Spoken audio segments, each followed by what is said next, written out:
ABC's Aaron Katersky, they always give him the tough assignments and trying to figure out the latest with this Richie Incognito Jonathan Martin case. Oh, that's the latest debacle he's got to cover. Good morning, Aaron Katersky. I noticed you didn't want to talk when I was covering the Alec Baldwin stalking trial, but now that it's about football bullying, you're perfectly positioned. And by the way, yes, I don't want to hijack your airwaves here, but I was telling Frank off the, when the Red Sox won the World Series, yes, I received no flowers. Mm-hmm. There was no box of candy. Mm-hmm. No barbecue. No. I received nothing from you. That's not true. I actually sent you a glob of rosin. I'm surprised you didn't get it. Maybe it was stuck to the mail bag or something. They got lost in the mail. You put that in with the performance-enhancing drugs too? No. Yeah. Just a big goo of rosin I got for you. Congratulations, Aaron Katersky, on your 2013 World Series victory. A little late now. All right, sorry.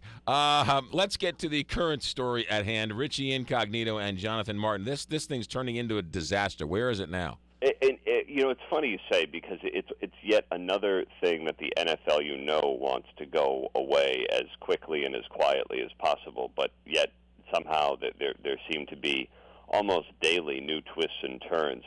Come to find out that Richie Incognito filed a grievance against the Miami Dolphins, saying his indefinite suspension is inappropriate. It gives him no sense of how he's able to move on with his season, no sense of how much it's going to cost him, and so an arbitrator is going to take this up rather quickly, which could result in either his reinstatement, possible fines against the team. We'll see what the arbitrator comes up with.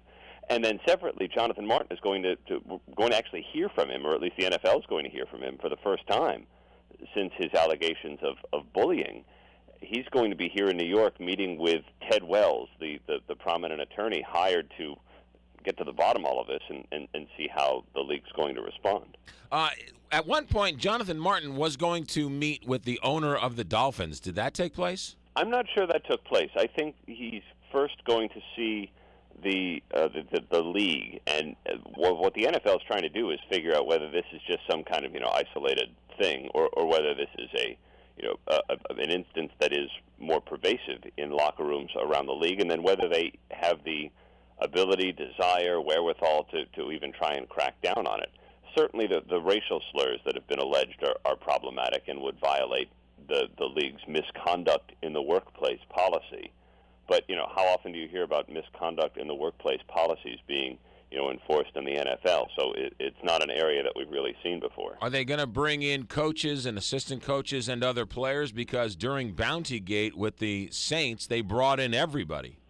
Yeah, and I'm not sure it's going to go that far. They want to hear from the two main actors, and we've already essentially heard Incognito's version in the interview that he gave to Fox, where he said he was no bully, that he was the best friend that Jonathan Martin had on the Dolphins, and that this is just how guys talk in the locker room, and this is just how it was on the offensive line as they tried to keep each other motivated. And remember, he said about the text message that Jonathan Martin sent him, "Hey, I'm going to kill your family, murder your family." And Incognito said, "Did I think Martin was really going to murder my family? No, but that's how we love each other."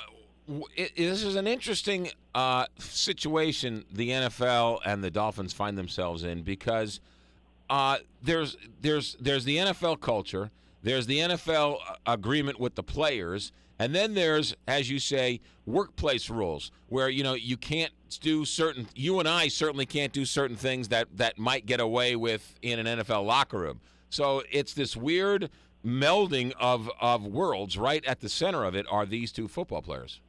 Right, and it's funny you say that this wouldn't be tolerated in our workplace or in most workplaces. Maybe the NFL is a little different, and really, does the NFL have the ability to, or even desire to, police this? I mean, a lot of this apparently took place over text message, over the telephone, and voicemail. Is the league really prepared to police the cellular telephone of every single player and what they say to each other off the field? Who knows?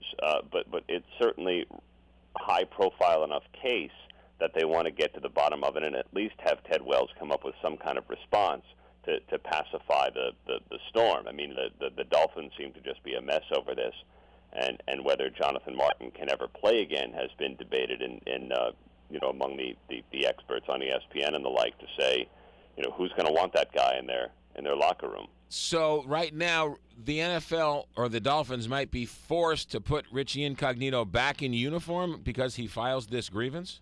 Well, it's certainly possible, or at least give him some sense of how long they intend to keep him out for and what he really did. Remember, we still don't have a full accounting other than Jonathan Martin's sort of, couched version of events. What exactly warranted an indefinite suspension? Misconduct violations, which Incognito denies. I think he's trying to, to resurrect his reputation and certainly his playing career. Yeah, interesting place. All right, Aaron Katersky, congratulations once again on your 2013 World Championship. Enjoy Kind it. of you to say. And I want to pressure you. I just no. Hey, I'm a good loser, I guess, or a sore loser. charitable guy. Yeah. No question about it. All right, Aaron, be good. Yeah. You got it. Aaron Katersky with ABC News. Great guy, great reporter, and some interesting points with this. He was saying, will other teams want to hire, I don't know the right word, Right. John Martin, but that can be the same said for also Incognito. Yeah, the whole thing is sort of this weird.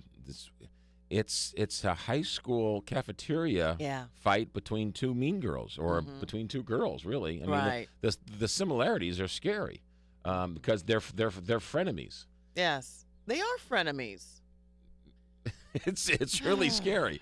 628 here, Big 550 KTRS. Hi, this is